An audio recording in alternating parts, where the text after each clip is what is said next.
but thank you so much for this opportunity to be here. Good morning, colleagues, partners in scholarship. I don't have a presentation, so I'm just going to read my presentation on behalf of my principal, Professor Nana Poku, who couldn't be here with us today. For me, I'm particularly grateful to the organizers of this gathering for providing this opportunity for me to share a little bit about the sector, in the education sector. I take all protocols observed. It is an honor for me and a responsibility to stand before you today. I think we are not assembled here by chance or comfort. I think it's by consequence. United by a shared conviction that higher education must not only withstand the tides of change, but lead the course. As you know, the sector is challenged in many ways, and what I want to do first is just to acknowledge all of you for being here as not just practitioners, but visionaries. Such opportunities don't present themselves for us to be together, particularly a sector that is supporting our sector. Your dedication and insight and your unwavering commitment to the craft of learning and the stewardship of our institutions from the bedrock upon which the future of our sector rests. It is your expertise, I believe, and diligence and duty of care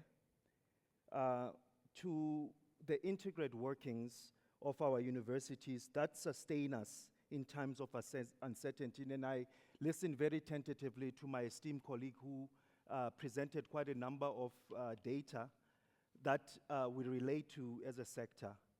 But I think for us to be agile and to adapt, we need to really reflect and self-introspect around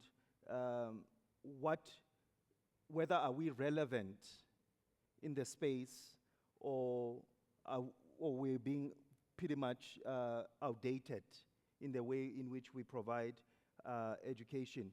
So in his thinking, Professor Nana Poku, who I'm presenting his paper today, particularly in the context of our sector, he feels, and I'm just going to say that I actually feel the same way, that we meet at a moment of profound inflection, not only for our institutions of higher learning, but the very idea of the public university in the world, of which South Africa is not exempted.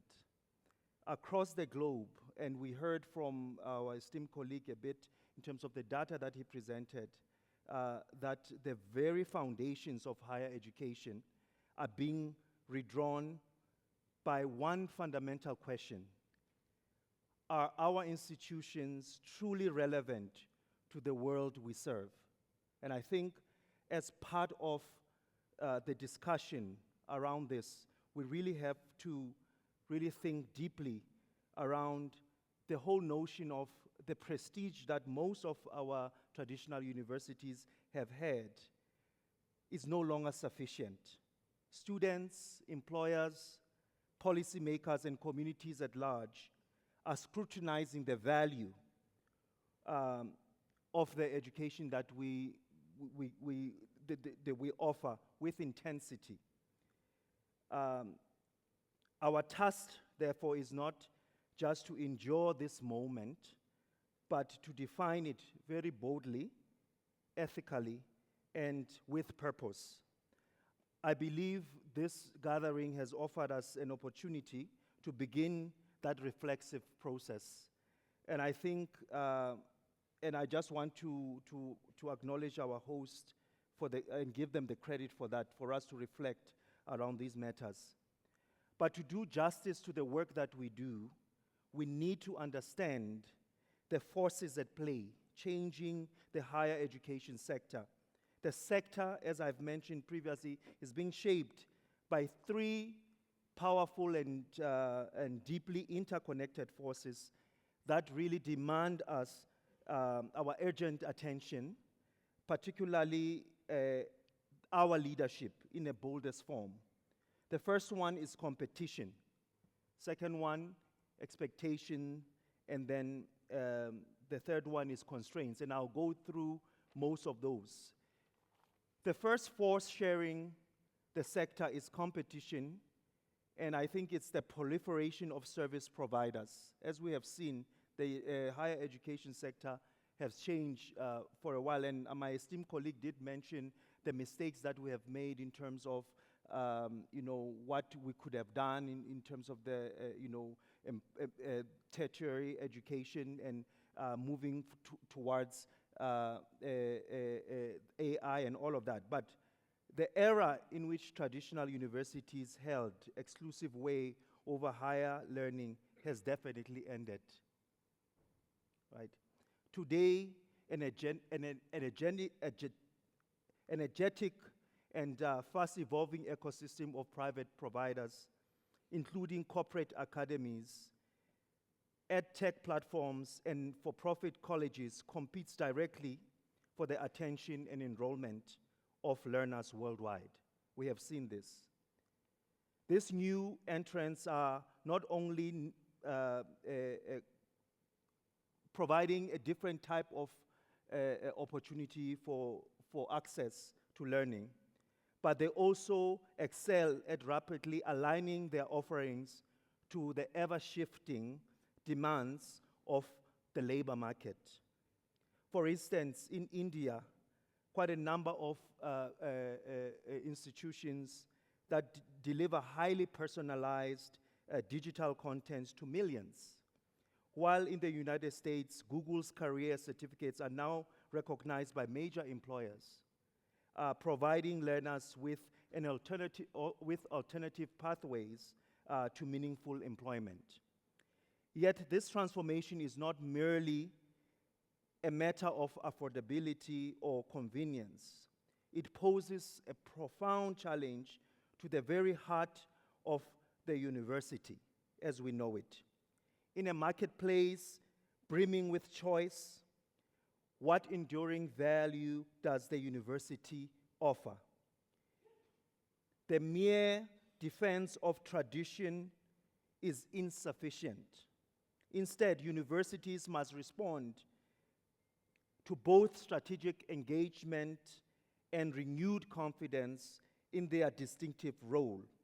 We must be willing, as institutions of higher learning, to adopt to the agility and responsiveness of private providers, but never at the cost of the intellectual depth, critical inquiry, and civic purpose that define our mission.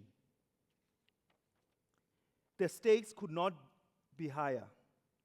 If universities retreat to insularity or resist change, they risk irrelevance in the eyes of prospective students and society at large. Conversely, if they chase market trends uncritically, they risk eroding the rigor, the breadth, and ethical grounding that have long been at their hallmark.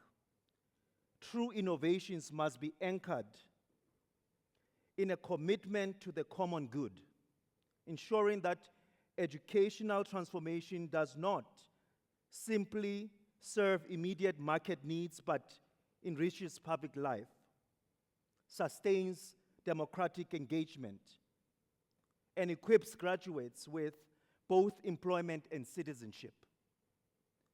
Therefore, a compelling path forward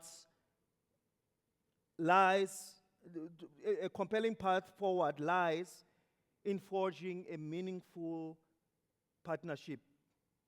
And I think this is very, very critical in the way we co-design curricula with employers to ensure that this curriculum that we are rolling out is relevant without sacrificing depth, as I've mentioned, collaborating with EdTech innovators to enhance access and personalization while safeguarding academic standards.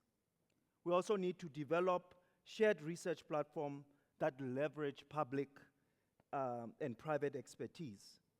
Such initiatives must be guided by a robust ethical frameworks and steadfast dedication to equity, access, and social responsibility.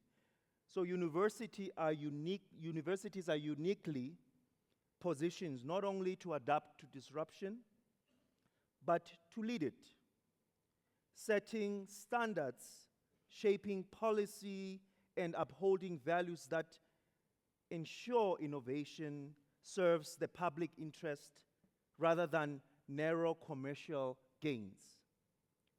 Ultimately, the challenge posed by private providers is an invitation to reimagine the university's public mission for a new era.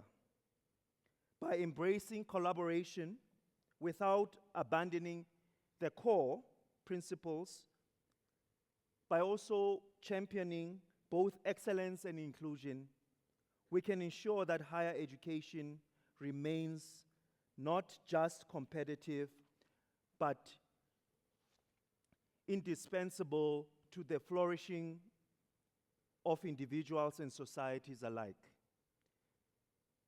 This is a moment for universities and higher education institutions to assert their unique contribution, not as relics of the past, but as architects of a more just, informed, resilient future.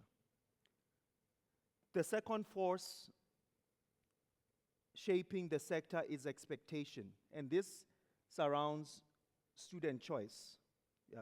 In today's rapidly changing and evolving educational landscape, learners possess unprecedented agency and autonomy. No longer passive recipients of knowledge, they are active participants, interrogating the value and relevance of their educational investments. Questions such as, what am I paying for? Will this degree deliver tangible benefits for me in order to actually move in the world? Does this institution truly reflect my ambitions and identity? These are the questions now students are asking us, right?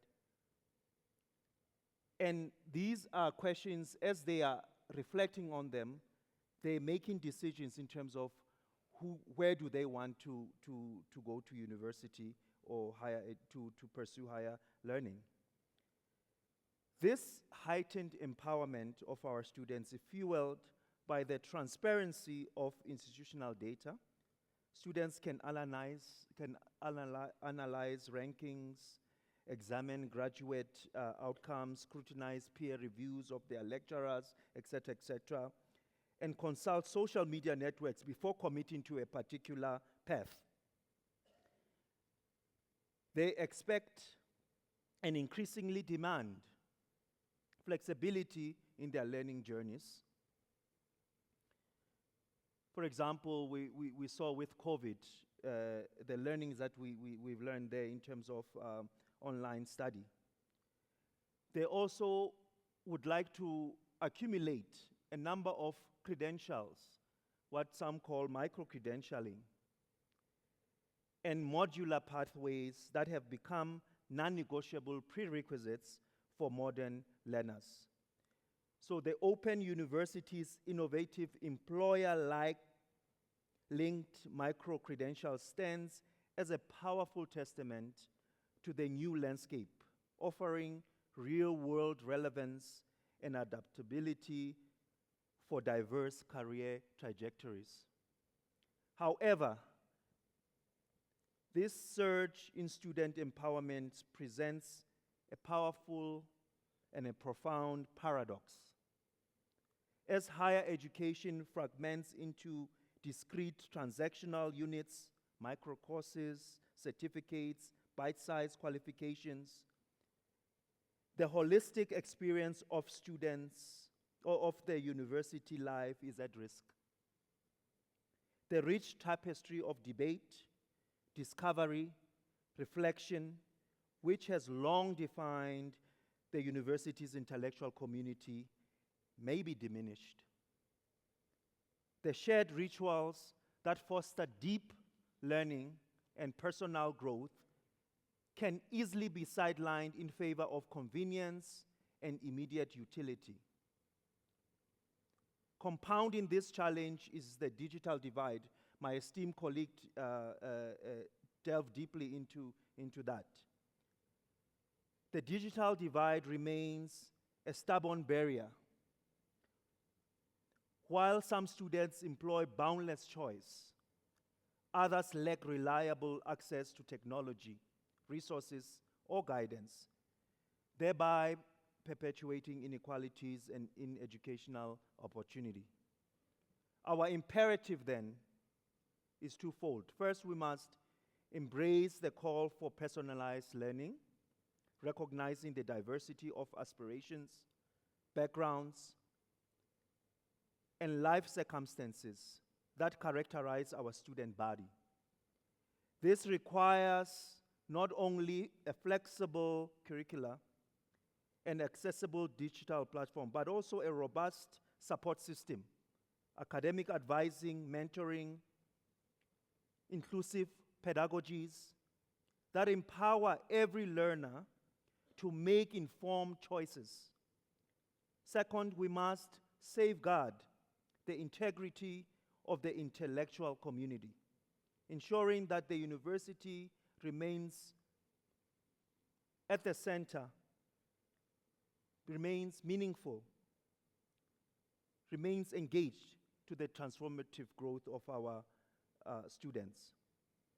Therefore, student choice must be cultivated as a universal right, not a privilege reserved for a few. This means addressing structural barriers, financial, technological, and social, that impede access and fostering environments where all students can thrive.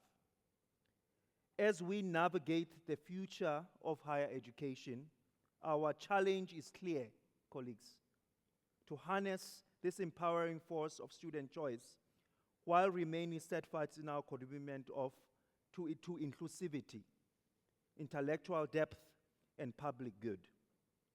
Only by doing so we will ensure that the university remains not only relevant but transformational to all who seek its promise. We heard around the unemployment rates and the legacies that we have all inherited in this country. The third force is constraints, particularly within the sector. We've been seeing shifting funding models where the financial architecture underpinning higher education is not simply shifting, but it's being fundamentally reimagined, with consequences that cut at the heart of our institutional identities and public purpose. Colleagues, gone are the days, if you work in the sector, you know that gone are the days when stable, predictable public investment could be taken for granted. Instead, universities now must find new spaces to raise income.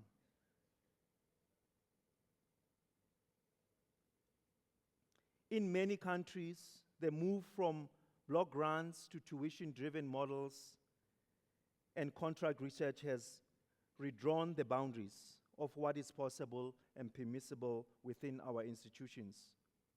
Nowhere is more apparent than in the United States, and we heard some examples from my esteemed colleague, where even the most prestigious universities are ever more dependent on global grants from philanthropy and corporate sponsors, and thus shaping priorities, research agendas, and even the character of the academy itself. This structural transformation is not merely financial, it is existential. The ascendancy of market logic threatens to marginalize disciplines and practices that do not readily yield measurable economic returns. For example, for some folks who are in the humanities and the arts, you know that philosophy, history, creative arts, and all those subjects, those fields, which have long anchored the university's civic mission and capacity for ethical reflection, are increasingly cast as luxuries, vulnerable to cutbacks and relegation to the periphery. Yet these disciplines are nothing less than the crucible in which democratic values, critical thinking, and moral imaginations are forged. To allow them to wither is to impoverish not only our universities, but society itself. So it is imperative, colleagues, that we resist the temptation to retreat into nostalgia or passively lament. Instead, we must respond to the strategic clarity and moral conviction articulating the value of higher education in language that resonates with contemporary priorities, while never relinquishing our commitment to curiosity, critique, wisdom, for wisdom's sake. This means demonstrating with evidence and bold examples how the so-called less marketable disciplines contribute to innovation, social cohesion, and the capacity to address the world's most pressing challenges. Ultimately, we really need better funding models that will compel us to ask both ourselves and of society what kind of university the future demands. One that is simply responsive to market forces, or one that dares to shape the market, championing knowledge as a public good. Our answer to this question will determine not only the fate of particular disciplines, but the wider role of universities in sustaining democratic life, promoting inclusion, and nurturing the intellectual and ethical capacities upon which our shared future depends. In conclusion, colleagues, I would like to call to courage, clarity, and collective resolve. The future of higher education is not something that will simply fall into our laps. We must be deliberate in shaping it. We must nurture it. And above all, firstly, defend it. These times demand more than just incremental adaptation. They call for bold imagination and steadfast commitment to the very idea and ideal of our public institutions. Now more than ever, this is a moment to lead, not from a place of apprehension or longing for the past, but with unwavering courage and clear-eyed vision and an unshakable faith of our shared mission. Let us collectively reimagine what it means to be relevant in a world of relentless change. Let us not only affirm, but actively champion our public purpose, ensuring that universities remain sanctuaries of critical inquiry, guardians of intellectual freedom, and engines of social progress. We must commit with clarity and courage to transforming not only our own institutions, but also the lives and communities they touch. In rising to this challenge, we defend more than academic traditions. We defend principles of access, inclusion, and the public good that underpin a just and a democratic society. This is not a time for hesitation or half measures. It is a call to be resolute and focus our dedication. This is time to protect and advance the vital role of public universities as beacons of hope, opportunity, and transformation. I urge all of us to stand together, united in purpose and spirit, to safeguard the intellectual rigor, the breadth of perspective, and the ethical grounding that set our universities apart. In the face of competition, disruption, and uncertainty, let us resolve, be unwavering to our leadership visionary. The world and our students, everyone is watching. And history will judge us by how we fiercely and creatively defended the promise of higher education.